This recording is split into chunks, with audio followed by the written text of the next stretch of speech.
Hello students, in today's class we'll be talking about graphite.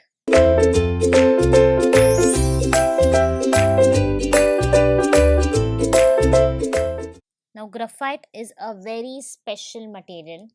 When we talk about organic compounds, we talk about hydrocarbons, but there are only three: graphite, diamond, and of course now we have fullerene, which are only made up of carbons. So graphite, as you can see in this picture, is only made up of carbons. We will see the structure of graphite and how it is being used. One of the use is already mentioned over here. It's used as a lead of the pencil.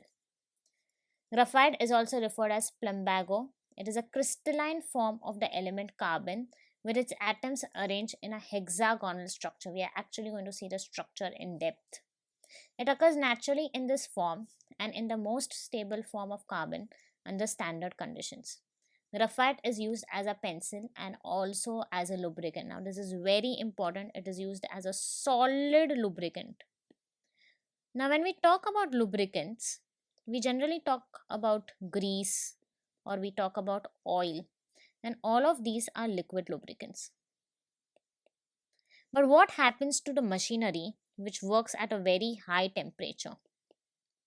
So if I have machinery with very high temperature, putting oil into that machinery is a hazard. Not only it can be inflammable, but also there might be a chance of oil getting evaporated. And thus we need a solid lubricant for that. Now why graphite is a solid lubricant? The answer of that is in its structure. Let's see the structure of graphite. So over here if you see, all these black dots are nothing but carbon. Let me just zoom in and make a bigger version of this over here. So all of these are carbons and they are attached to each other by a bond which is known as a covalent bond. Now what is a covalent bond?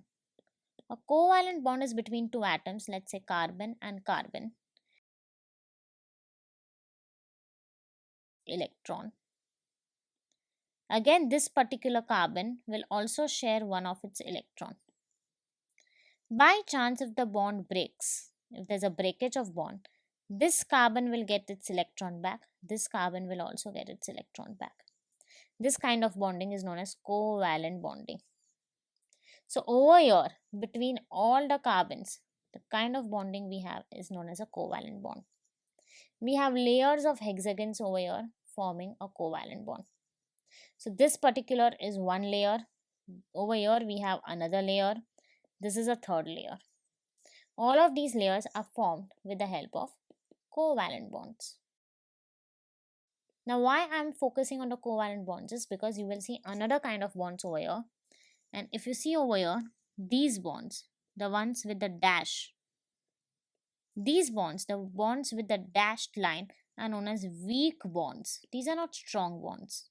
Covalent bond was a strong bond. These are weak bonds. These weak bonds are either known as van der Waals forces or London dispersion forces. Both of them are important. So as these weak bonds are there, what happens is this is one layer which is attached to the second layer. This particular layer is attached to this particular layer with the help of weak bonds. So when you have two layers attached to each other, there are chances of these layers sliding over each other because they are under weak bonds. And because these layers slide over each other, they can actually form a good lubricating agent. So this is how the structure looks. Over here, each carbon of the graphite bond is not only joined to another carbon, it is joined with the help of covalent bonds. And the weak forces hold the layers together and the strong forces are between the carbons of every layer. Graphite is a giant covalent structure in which each carbon atom is joined to three other carbon atoms by covalent bonds. The carbon atoms form layers with the hexagonal arrangement of atoms. The layers have weak forces between them. The dashed lines are nothing but the weak forces. Bonds in graphite, there are two bonds in graphite. The first bond is the covalent bonding, the second bond is the weak bonding.